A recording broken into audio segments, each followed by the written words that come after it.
Put a fence in front of these men, and they'll climb it.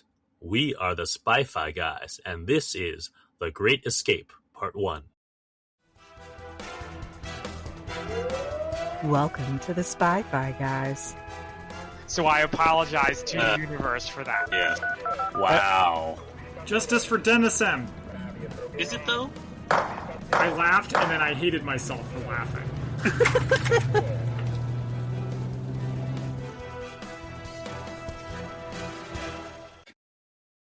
Welcome to the Spy-Fi guys, where we cover spy facts, spy fiction, and everything in between. I'm Christian. And I'm Zach. And today we have a World War II classic movie, The Great Escape. Have you seen this before, Zach? Back to World War II. I can't believe we're back to World War II, but thank God it's not a traditional spy World War II movie. Although I will say, it feels weird talking about World War II without ZJ here. It does, doesn't it? But it's not what he's into. He's into planes and ships and tanks. Yeah. It's like that. And so far we have none of those, although it's mentioned some of a bunch of these are like RAF or Army Air Force pilots. Correct. So to answer your question, I have seen this movie before. Okay. How much of it did I remember is a good question. Okay. And I remember bits and pieces of it. I actually realized we're covering the first half this time. Mm-hmm. Most of the things I remember is from the second half. Okay.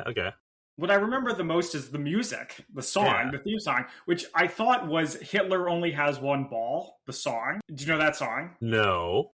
Okay. So and I'm going to need a story. Well, it's a World War II song, and I know it because they play it in the show The Man in the High Castle. Okay. Also on Amazon, which is where we watch this. And it goes, Hitler has only got one ball. Goring has two, but very small. Himmler is rather similar. And poor Guy Balls has no balls at all. Clap, clap. So it sounds similar to The Great Escape. It is. You know where I've heard that tune? Where? That's what the in Spaceballs, the Jawa-esque creatures who are on the planet with yogurt on it, and they hum that. I wonder if it's a tune that existed before the song. I assume it was. Hearing it then, Brooks is also the kind of guy who might use that kind of tune if it was with that origin, just to put it in there. Yeah, there you go. So I remember the music. I don't remember them digging the tunnels, but I didn't remember any of the characters or any of the actors besides Steve McQueen. Mm-hmm. So, yeah. How about you? I've never seen this before. I've held out on watching it because I figured we covered on the podcast, so I want to let go in blind. Well, okay. There you go. Plot synopsis. Alrighty. So, do we have our poetry and synopses? Yeah, so even though we put this together at kind of short notice, I did feel some inspiration to do poetry. All right, so is this for the whole movie or just the part one? Well, I mean, I've only seen part one, and I guess I'll see if I want to do part two. Yeah, I think so. I'll see if I get inspired. So anyway, so here's the haiku for The Great Escape Part 1. Dirt in the trousers. Independence Day goes wrong. Better start digging. All right. I like it. Usually I watch the movies pretty far in advance, but this time I finished it less than an hour ago. Wow, so it's fresh in your mind. Yeah, the cliffhanger midpoint ending is fresh in the memory. So here is the limerick as well. There once were some stuck British flyers. They are experienced escapees and liars. They sing Christmas carols and learn to draw sparrows, but soon they'll be kicking the tires. I like it. All right. Thank you. And then here's the real IMDb plot summary. Allied officers in a German prisoner of war camp during World War II make a daring plan for a mass escape by hundreds of POWs, hoping to draw German personnel and resources away from combat operations. Okay. So yeah, I didn't remember it, which was they weren't really intending on actually escaping. It was just to mess with the Germans. It's in, yeah. Which I didn't, it was interesting, but we'll get to that when we get there. Yeah, and by the way, something else kind of funny, as the director of this movie, I have never heard of the director. Maybe you have. Let's see. But his name is John Sturges. Sounds familiar. What else has he directed? Well, I don't know, but my wife and I have been watching Young Sheldon. Okay. Created by Chuck Lorre, who we discussed all the way back in Confessions of a Dangerous Mind. And one of the characters is named John Sturgis. Oh, okay. Interesting. So I wonder if it's a reference to that. Could be. Well, let's see. I'm see if what else he's directed. Well, there you go. The Magnificent Seven. Wow, nice. Yeah. Ice Another Station classic Zebra. Movie. Yeah, a lot of stuff. Anything that I've actually seen? I don't think there's anything that I've actually seen, but yeah. I've seen Ice Station Zebra because it has my boy Patrick McGoohan in it. I can't say I recommend it though. It's pretty slow. So the opening credits, a lot of names we know besides Steve McQueen. I was gonna say I got who did you pick out first? Okay, I got Donald Pleasance. Do you know that name? Of course I do. How dare you? Well, okay. Do you know him from what? From the besides from Blofeld? Okay, yes. All right. That was he's in The Exorcist, isn't he? Yeah, he's in stuff. I mean, come on. I can't do a spy podcast and not know who Donald Pleasance is. Just checking. All right. And then James Coburn, who we covered in Like Flint. He has a Mo Howard haircut in this movie, at least in the beginning. Oh, yeah. David McCallum, a.k.a. Ilya, one of the men from Uncle. Mm-hmm. Correct. Richard Attenborough, what's his face from Jurassic Park. Yeah, I don't recognize him when he doesn't have that big beard and isn't puffy. By the way, Richard Attenborough, I don't know if we talked about this, but he's also in Joseph and the Amazing Technicolor Dreamcoat. As who? As Jacob, the father. Huh. Yes. I've never caught that. Did he have the beard? Yes. It's not white, though. I think it's more brown. Or maybe it is. I don't know. It's been a while since I've seen it. But aside from that in Jurassic Park, that's it. Yeah. All right. Any other names that you caught? Yes, the screenplay is by James Clavell. Do you know James Clavell? As in he wrote Hawaii, that book? Yes, he also wrote Shogun. And Shogun. And a lot of stuff. He wrote, there's a Hong Kong one. Noble House, I think, is the mini series starring Pierce Brosnan, based on the 1981 novel of this by James Clavell. Yeah, he wrote a ton of books. Oh yeah. Speaking of Shogun, I need to watch that show and the original movie, but the show I've heard is really good. So I've read the book, but I haven't seen the show or the movie. I think I've seen parts of the movie a long time ago, but yeah, it hasn't made it onto the TV schedule.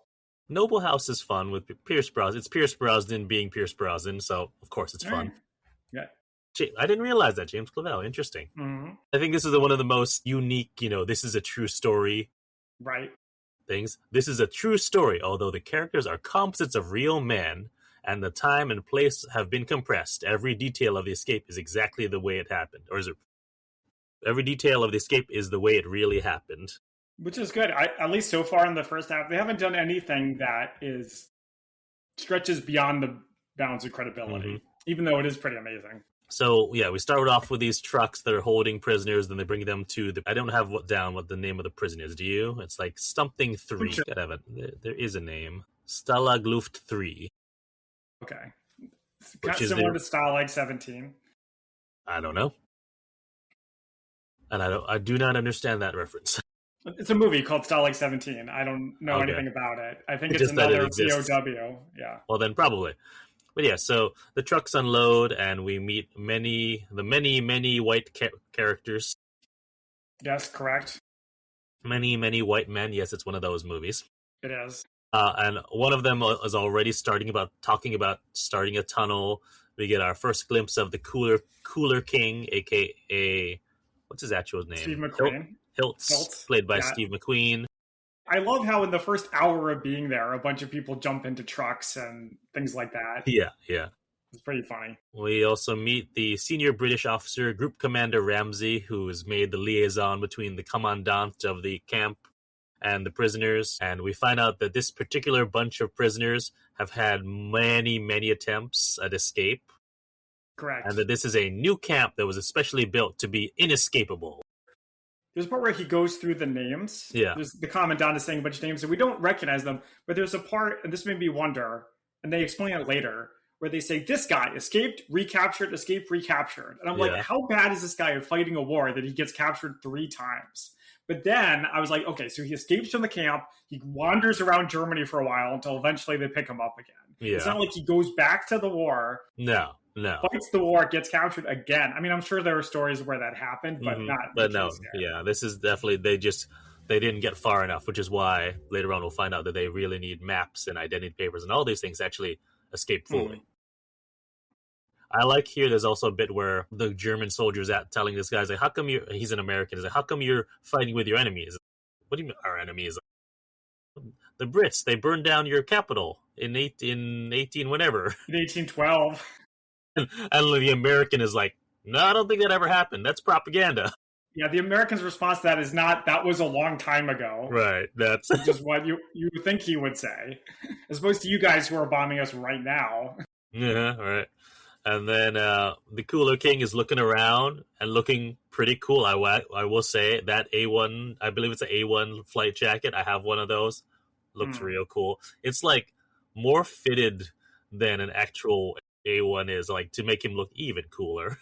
Well, he is Steve McQueen. I know, right? Cool. And he's an American, not a British. And then we get a glimpse of these Russian prisoners who are, being used to cut down trees.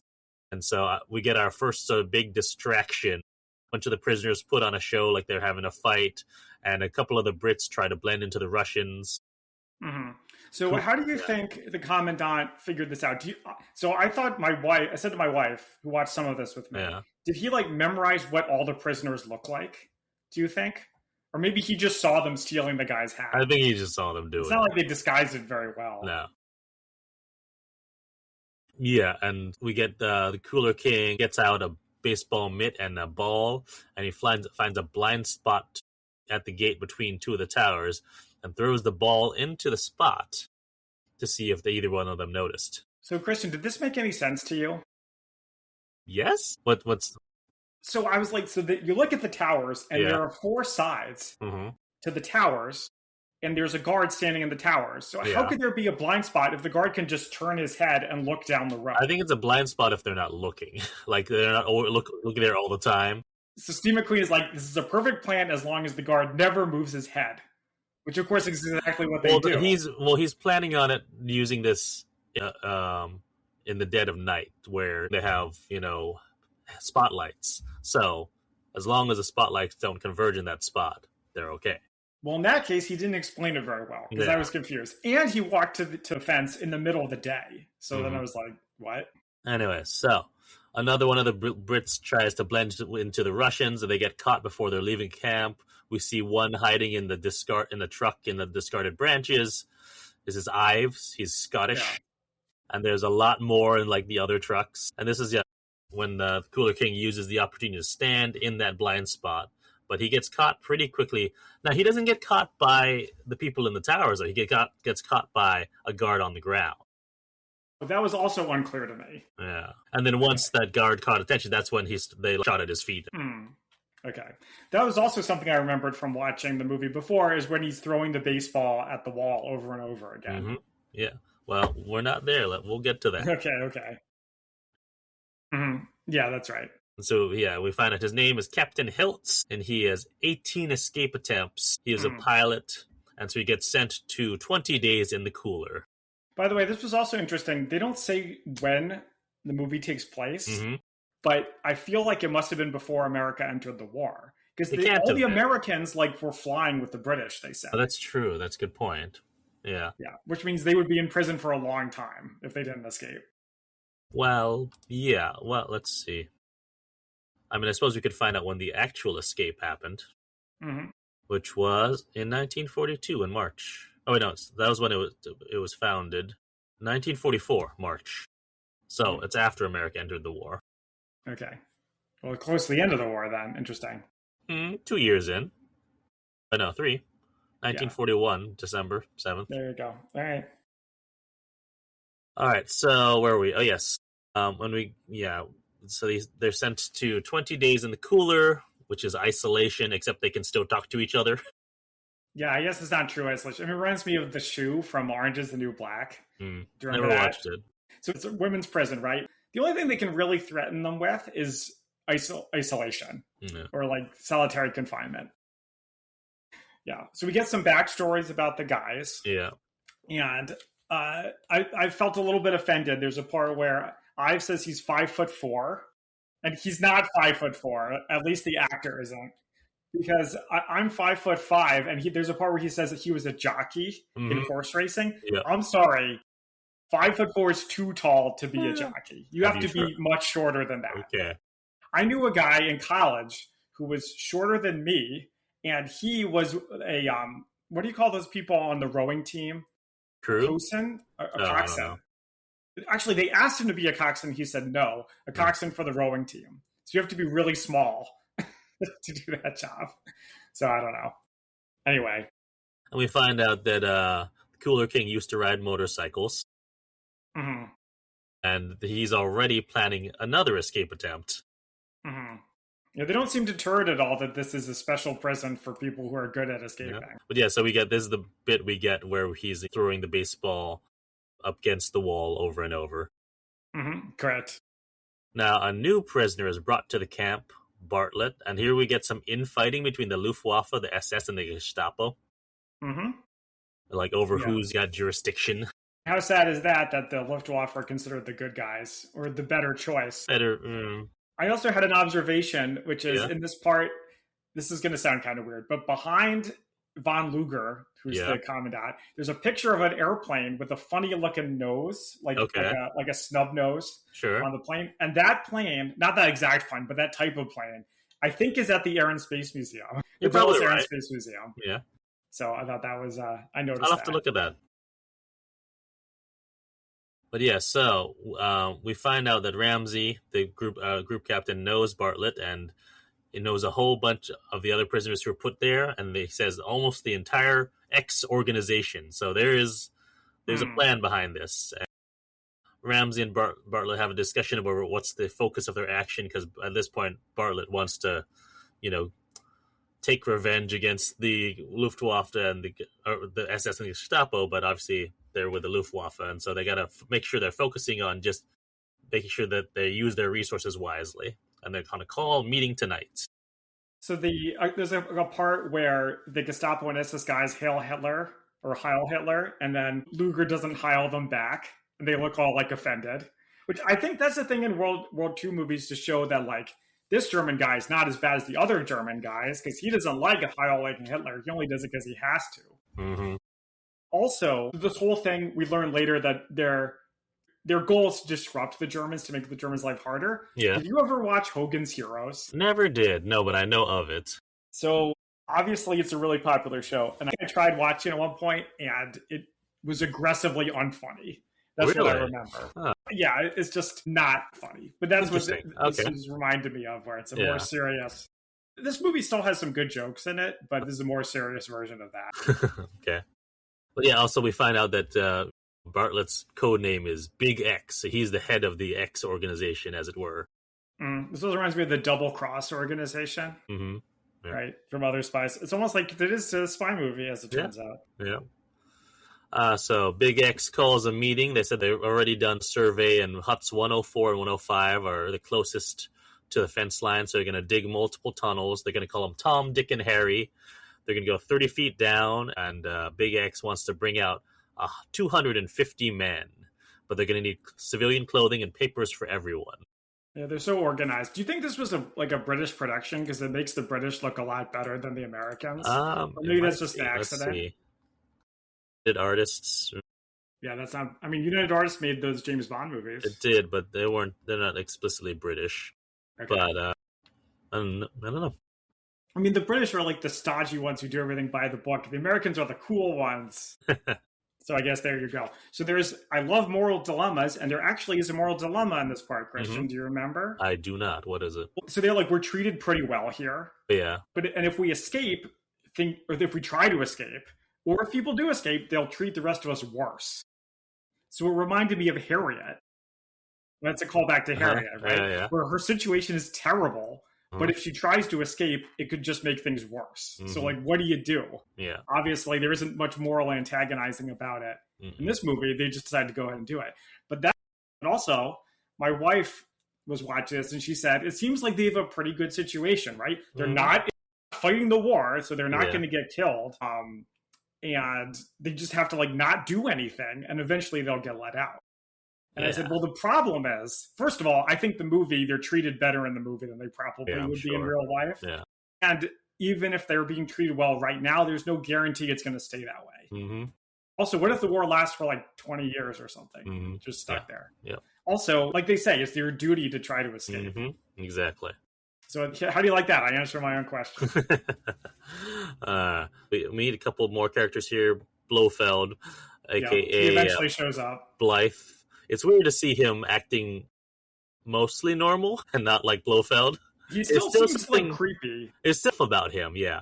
Yeah, where he's like, I like the tea. Yeah. And I'm a forger. Yeah, so he's a forger. And his roommate is the American scrounger, Henley. So he's basically like Red from, what's that movie? Shawshank Redemption. Shawshank Redemption. He can get anything. And you actually see how he does it. Because I was wondering how, like, civilian clothes, like, how are they going to get this stuff in an actual prison? And it turns out they do. Yeah. So they start using wood from the bunks to build the tunnel. That was very cool. I like Henley scrounges some steel for a pick while others are causing distraction. So this is a lot of, like, it's not necessarily espionage work, but it's more like sleight of hand, like con men kind of short con things. Yeah, exactly. But distractions work really well. A big deal, like especially during the days of the OSS. You had pickpockets and everyone who would teach them how to do things like this. Yeah. I mean, it's misdirection. It seems like distractions work really well. Yeah. Like, they spray a German soldier with water and it causes, like, this huge blow up. And what's interesting is the Germans actually fall for it. Again, for the most part. You'd think that because they know all these guys are escape artists, you'd think they would kind of be aware that they're you would think so. But yeah, so he makes a pretty good pickaxe. I was like, wow, that's actually like a pickaxe.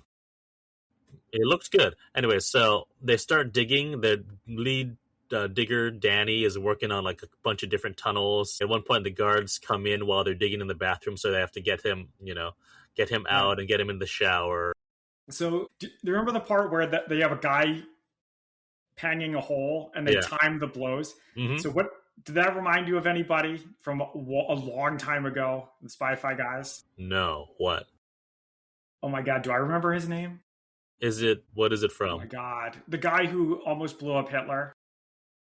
My like personal hero whose name I forget. I remember, I forget about that. Yeah, yep. I'm gonna say it. I mean, it reminded me of Shawshank. He's timing the hits of the rock with Thunderstorm. Georg Elser.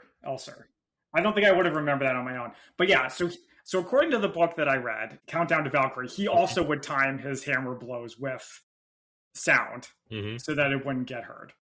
Wow, that is a deep callback. Thank you. Yeah, and so Hiltz, aka the Cooler King, is counting down the days in the cooler and is told he can come out. And Ives is released too. They go to meet Bartlett and Ramsey, and Hiltz tells them his next plan, which is we're going to dig a quick tunnel just right at the edge. We don't have to worry about air because it's just going to be so quick that we're going to get out quickly. And they try to convince... It's a questionable plan, and I think everybody knows that. I also like when they say all escape attempts have to be cleared. It's like the British can make anything into a bureaucracy. Yeah, and so MacDonald, who is apparently the intel guy of their. See, they're spying here. So he's the one who tells them that he knows about their plan, basically, and they try to convince him not to try because there's a larger plan at work. They don't explicitly tell him, but they hint at it, But they said, okay, good luck, go for it. And Bartlett realizes that, if we stop all attempts, the guards will have to be convinced that we're planning something big. It would feel weird if they put a whole camp full of escapees and then none of them ever try to escape. Right. And then there's a nice smash cut here because if it doesn't work, they'll be in the cooler for a long time. And then smash cut to Hiltz and Ives covered in dirt going back to the cooler. Yeah, covered in dirt. I like how they didn't even show us what happened. Yeah. It was pretty funny. Which is interesting because, like, Steve McQueen's, like, on the cover of these. He's, like, listed as one of the big stars. But he spends, so far in the first half, most of his time in the cooler. Yeah, fair. I mean, that reminds me of Marlon Brando for Superman, where he's only in the beginning of the movie, really. Yeah, true. So there's more digging. They're looking at the dirt from the compound versus the dirt in the tunnel. And they're definitely different colors. And they need to figure out a way to hide it. And then Ilya, I don't remember his actual name in this. Me neither. David McCallum, is that his name? Yeah, that's his name. Yeah. He comes up with this contraption made out of like socks on a string with a release, and if you hide it in your pants, you get out to the guard and take it to the guard, and you pull on one of the strings, and it'll release it through your pant legs. Which, again, they do that in Shawshank Redemption, right? Well, kind of. In a much lower scale. He just has it in his pocket and he releases it. Yeah, on the baseball field. Yeah. So I always wondered how pounds and pounds and pounds and pounds of dirt could be done this way, but I guess you just press it down and it goes somewhere. I don't know. It's physics. By the way, also David McCallum, did you ever watch NCIS, the most popular show? No, but I know he is in it. Yeah. Is Ducky? No. Was yeah, that right? He's old him is the medical examiner. Yeah.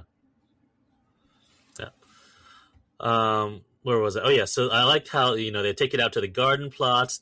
My favorite one was when they were out marching, and they release it when they're marching, so all the dust gets kicked up and it hides it there. I mean, you can still see it on the ground, but I guess why would the German consider it? So there you go. Yeah. So and then we see a choir who's singing outside to distract from the sound of machining. And they're working on this air pump first. I was like, wait, how are you going to do an air pump? Like almost like an accordion style thing to pump air inside. Oh, that's actually pretty impressive and shows some ingenuity. Yeah, well, they thought of everything, right? They thought of bracing the tunnel, putting air into the tunnel, but the thing is, we never see it again. The tunnel's not that big. They mention it a lot, but they don't. So far we haven't seen. We all haven't. I mean, to the point that we got in the movie, we haven't seen them actually trying to use it yet. Yeah, that's true. Because they're not ready to escape. But the guys digging would need the air. Yeah. I like the singing. It's almost like it's a musical. There's a lot of singing, actually, even in the first half. So that was good. Yeah. And then we see Henley, the scrounger, making friends with one of the guards. And this is classic, like, developing an asset, really. Is it bad that it felt like he was coming on to him? I didn't get that sense, but I could see it. There's a part where he's like, why don't you come into my room and we can talk in private? Like, he literally said something like that, and he said it like that. He lures him with coffee, like actual real coffee, which somehow he got, but they don't have in the camp for the workers.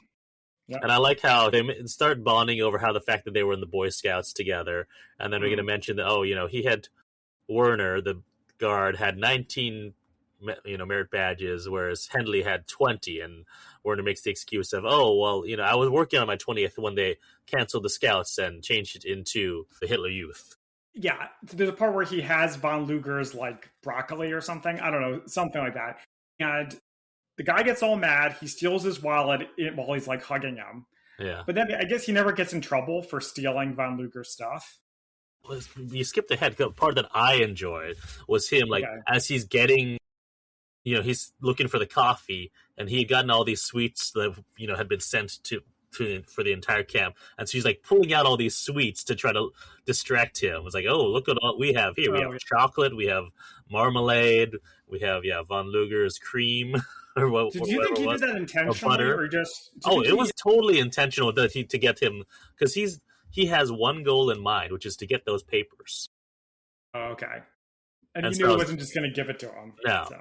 He had to do so. He pulls out the sweets and then also to get him to try to gives him the chocolate to try to get him to not report him, which is all just to get so he can, like, pull him close to grab him and then pull to as he's trying to say don't leave, don't report me, so he has an excuse to touch him to grab the papers. Yeah, it's risky though. I feel like if you're in an American prison, you put your hands on a prison guard, you get your ass beat. Yeah, well, that's why he's already established that relationship, and he had, like, he's in a way, and like I said, this is almost a classic asset developing technique. You have a kind of coercion because he's already done so much. He's already come into his room, which he's not supposed to. He's already taken something from the prisoner, like a gift from the prisoner, which is also not supposed to. So he's already in deep. He's in so deep that he has not going to be able to report. So it's really well done. Yeah, I feel like in a different movie with some right music, you could make it, like, more tense. But I guess that wasn't what they were going for. No, they're going, yeah. But yeah, so he's got the papers now. And Blofeld, a.k.a. Blythe, I'm just going to keep calling him Blofeld, is teaching a class on bird calls in one of the huts. And he goes on for so long that he bores the guard so much that he leaves. And once the guard leaves, and they do this intricate system of telling them how far the guard was away. That's right. So again, intelligence. There you go. Yeah. They show off what their current forgeries are to Big X. Big X, yeah. Is this the bird briefing scene? Yeah. And so I like how he says, "All right, this is the real one. This is the forgery." Or can you tell which one is the forgery? And Big X is like, "It's this one's like actually they're both fakes." Yeah. Also, the part where they're doing the birds and Donald Pleasance is doing like the bird call, I thought, how is this going to help them escape? And then when they pan the camera around and you see a German soldier there, you're like, oh. Yeah. But yeah, and so Henley shows off his wares, like all the different things he gathered from them, from Werner's wallet. And it's basically the jackpot. So it's all the things that they need for, to get out. And then this part next art was the tailor. I was impressed. Like, he's showing off his work. So they're using blankets and other materials that they've been able to scrounge around to make civilian clothing. Yep. That's right. And they're like dyeing it using different things they have around. Mm-hmm. And we get Hiltz and Ives released again. Hilt meets with Bartlett and McDonald. McDonald's his second in command. Ives is close to cracking and talks to Hiltz about his next plan and his next planned escape, and tell him that they need to know the position of the local town, local roads, where the railway station is. Basically, make a map for them. And he says, if I get out, I'm not going to make maps and send it back to you. I'm going to be hightailing out of here. And then this is when Hiltz finds out how many they're trying to actually break out, all 250 of them. Mm-hmm. Yeah, he's shocked. Mm-hmm. And he also figures that not only do they want him to break out and get the intel they need, they want him to get caught again so that he can spend months in the cooler so that he can get that intel back to them. I mean, it's a pretty big ask, right? It's a big ask, yeah. Why not get someone else to do it? Well, because no one else has actually gotten close to getting out. And he's the wild card. He's the wild card American. I mean, he hasn't gotten out yet either, though. No, but he's made enough attempts that he might actually do it. And this part is where Werner realizes his wallet is missing, so he goes to Henley for help, and Blythe's there too.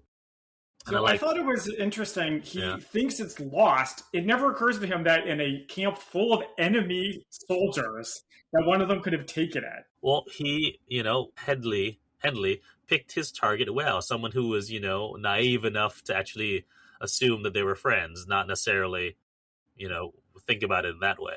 Well, also, I feel like if he had told his boss, like, someone stole my wallet, and he'd get in trouble. Then he would get in trouble. Yeah, which he mentions he would get in a lot of trouble. And so Henley says that he'll help Warner. He's like, not right now, because it'll look very suspicious if you and me are looking at the middle of the night.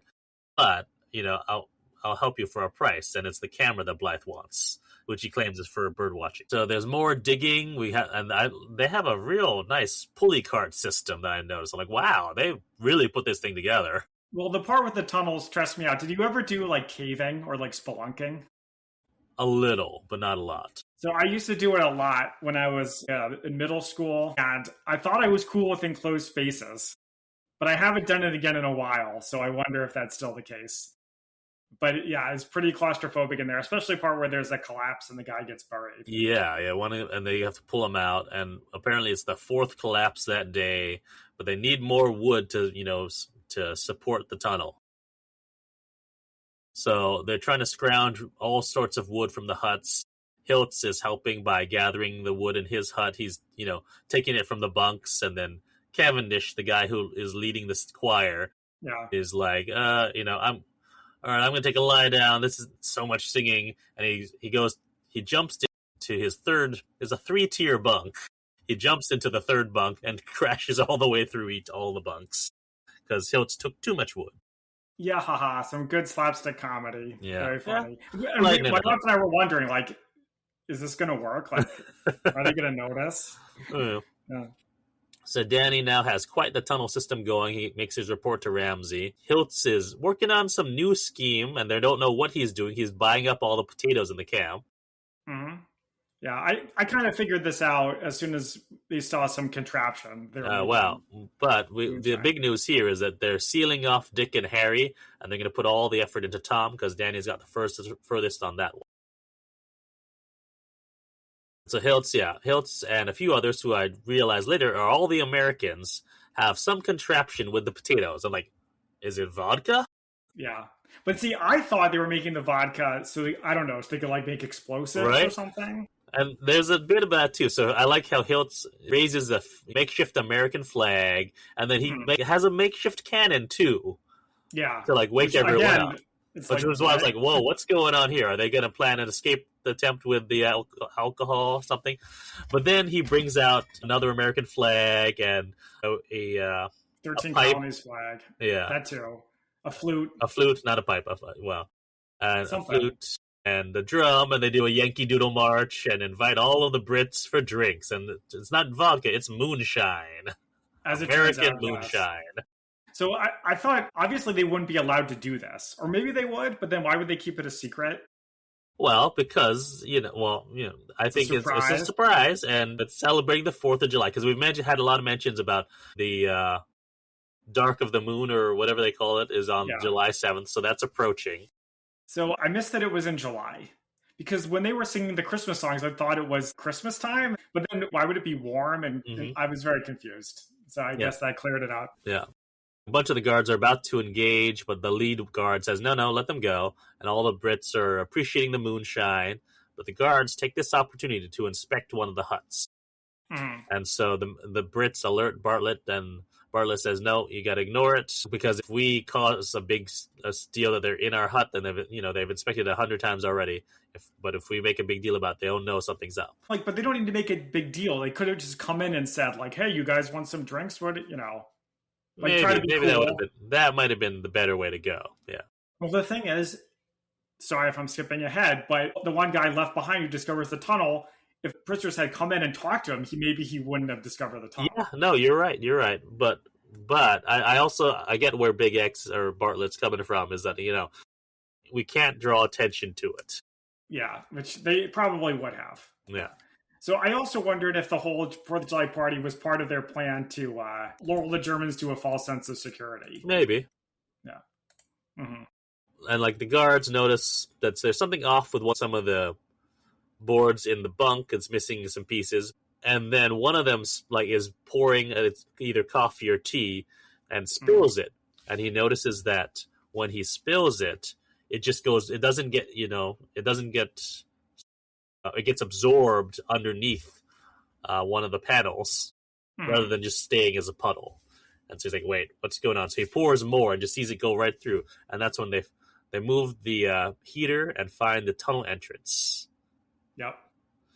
And shortly before this, Ives and another Scot were talking about how, we'll be back home soon but Ives is just so brokenhearted, and he's cracked. So he goes across the wire into no man's land, into the supposed blind spot that the exact same mentioned. spot. And he goes there, climbs up the fence, and the Hiltz tries to save him by knocking the guy who's about to shoot at him off. Yeah, do you like the Captain Kirk run in black? Yeah, that was nice. But Hiltz gets shot, or not Hiltz, Ives gets shot by one of the men in the tower, and he dies. So I didn't like this part when I was watching it, but I'm like, things were a little too light and fun up until now. Yeah. We got jokes, everyone's getting along, everybody's having a good time. We had a 4th of July party. Yeah, the tunnel's going great, and so it's like, okay, maybe things could get a little bit more serious. Yeah. Oh, and at this point, everything's got serious, and now Hiltz has his motivation. So Hiltz tells Bartlett that he'll get them exactly all the info they need. Tell me when. Yeah, and they're saying better start digging, which is good that they have 2 backup tunnels, as it turns out. And they're going to open up Harry and dig around the clock. And with that, we have a very nice, convenient endpoint, because it even fades to black. So I wonder if this movie was made, that was when they still had intermissions in theaters. Maybe. I mean, for a longer movie. Well, even I'm thinking some of the older musicals, like Camelot, has an intermission. Yeah. And that's 1967 or so around this time. Maybe when we turn it back on, it'll be an intermission for 5 minutes or whatever. So. Spy fact versus spy fiction. Yeah. But with that, our part 1 ends. Now, did you have any spy fact versus spy fiction for this part 1? I figured I would just save it for part 2. All right. Well, I don't remember what we did. It's been so long since we did a 2-parter. So I have a little bit, and I'll just mention this. So the real life Cooler King, there's 2 potential ones. Now the one that is mentioned, and the one is the reason why I decided we can cover this, even though there's no exact spying, is Jerome Michael Sage is one of them. Hold on, let me pull it up here. Who was actually given the nickname Cooler King, so that's why he's one of the primary inspirations. But he was also a member of the OSS and was trained by Wild Bill Donovan. Mm-hmm. And he was actually one of the first men to graduate from the Special Operations Branch and attended the Camp X training course for the SOE, which we mentioned all the way back in Fleming and other episodes. But yeah, so that's why. Like, I had seen a post about him from the OSS's Facebook page. I was like, and they mentioned that he was the inspiration for the Cooler King. I was like, all right, there's my excuse why we're covering this. I mean, there you go. And it's a pretty direct, pretty clear, which was something we rarely get in movies. Yeah. The other person who is the basis for, who's also claimed as the inspiration, is William Franklin Ash. Who was now both of these guys were in this camp, which I already forgot the name of. Ooh, Stalag 17. Stalag Luft 3. Now, I didn't read too far into what they did in these camps because I don't want to spoil the movie and figure out.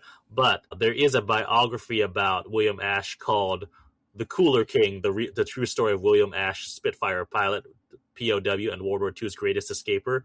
So both of them have a claim, although Jerry Sage is the one who's been directly noted that's the nickname of the Cooler King. It's like the King of Pop versus the King of Rock and Roll. Yeah. Now I have 2 other things. I've got have you seen Once Upon a Time in Hollywood? Yes. Leonardo DiCaprio's character Rick Dalton. Okay. Is mentioned as he was tried out for The Great Escape, and they actually have a bit in this Once Upon a Time in Hollywood where they like CGI Leo into the scene where Cooler King's introduced and he's talking about the various escape attempts and he shows them the wire cutters and everything. Okay, I did not remember that part. That's cool.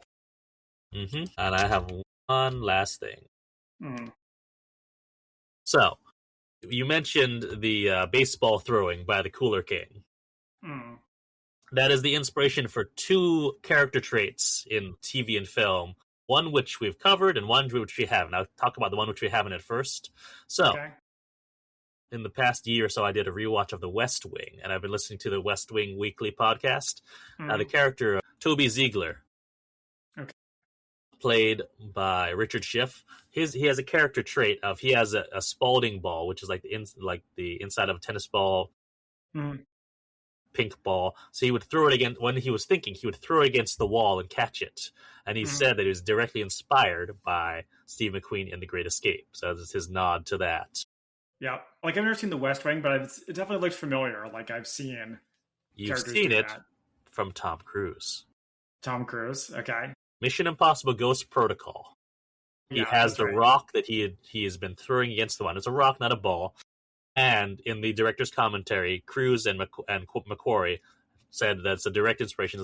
And it was one of the ways that they knew that they were so in sync. Now, McQuarrie didn't direct Ghost Protocol; he came in later as a writer.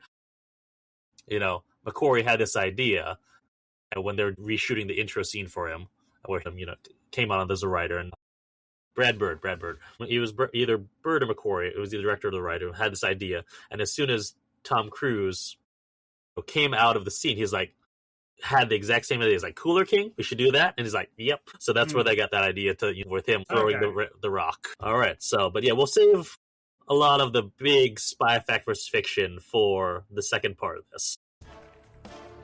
Favorite quotes. Okay, sounds good. So next we have our favorite quotes. I've got 2. What have you got? I got a few, so actually why don't you go first? So I've got one. They pull Danny out of when they're digging in the bathroom, and they're giving an excuse, and he's like, I'm showering. And then, what's his face? In like Flint himself is like, I'm watching him. I'm a lifeguard, as he's just there. Yeah, it sounds very unconvincing. But then the big one I got is, it's the sworn duty of all officers to try and escape. If they can't, it's their sworn duty to cause the enemy to use an inordinate number of troops to guard them, and their sworn duty to harass the enemy to the best of their abilities. Yeah, you like the heroic ones. Yeah. I like the fun. So the movie had a lot of pretty funny lines. There's a part where the German says, "It is not a matter for levity." Reminded me, you ever heard the joke about why Germans have no sense of humor? No. It's because they killed all the funny ones. Oh. Too soon? Right. Wow. Yeah. The part where the two soldiers get into the fake fight, they do the thing from Galaxy Quest. Yeah. There's a part where one of them goes, "Hey, not so hard."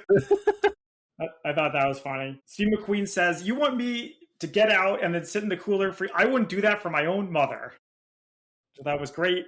And then the part with the Independence Day had a lot of really good quotes between the British and the Americans. Like, how are things in the colonies? How are you managing without us? Stuff like that. But my favorite one is, "Down with the British." And the British guy says, "Quite right, too." I feel like we should bring that back on the 4th of July. Right, I never heard anyone down with say, the British. "No, down with the British."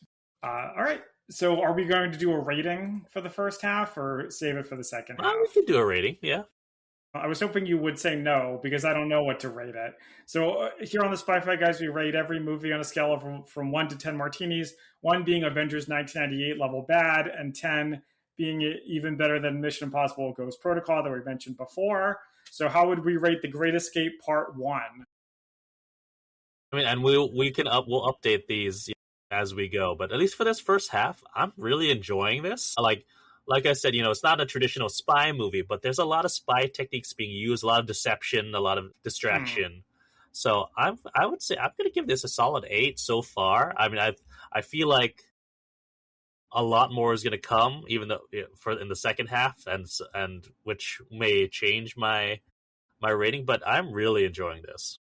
Good. I'm glad to hear that. So let me think about for mine. So the first quarter, I was like, this isn't so strong. Yeah, it was a little slow at the beginning. I'll give you that. Yeah, it moved okay. It wasn't boring, but I didn't feel like the characters did very much for me. But then it picked up. It got funnier. More stuff happened. I don't want to give it a 7, though, because I hate giving things... 7 just means that's good. So... I mean, and some things are just good. It's not good enough to be... I think I'm going to give it a 7.5. All right. Yeah, it is good. The characters are coming together. It's not boring. It's a good combination of funny and silly, but also serious.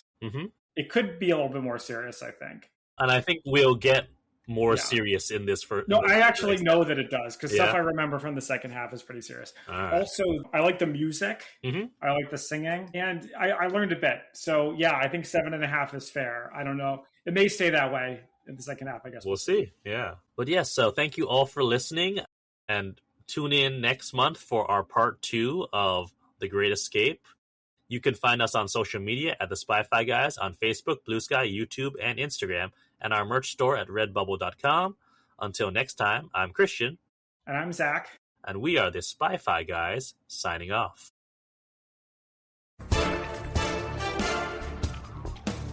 Thank you for listening to the Spy-Fi Guys. If you enjoyed our podcast, please be sure to give us a 5-star rating on iTunes. The theme song from this podcast is Mistake the Getaway by Kevin MacLeod from Incompetech.com, licensed under Creative Commons by Attribution 3.0. Films, books, and television shows reviewed by our podcast are the intellectual property of their respective copyright holders, and no infringement is intended. This is a personal podcast. Any views, statements, or opinions expressed in this podcast are personal and belong solely to the participants. They do not represent those of people, institutions, or organizations that the participants may or may not be associated with in a professional or personal capacity unless explicitly stated.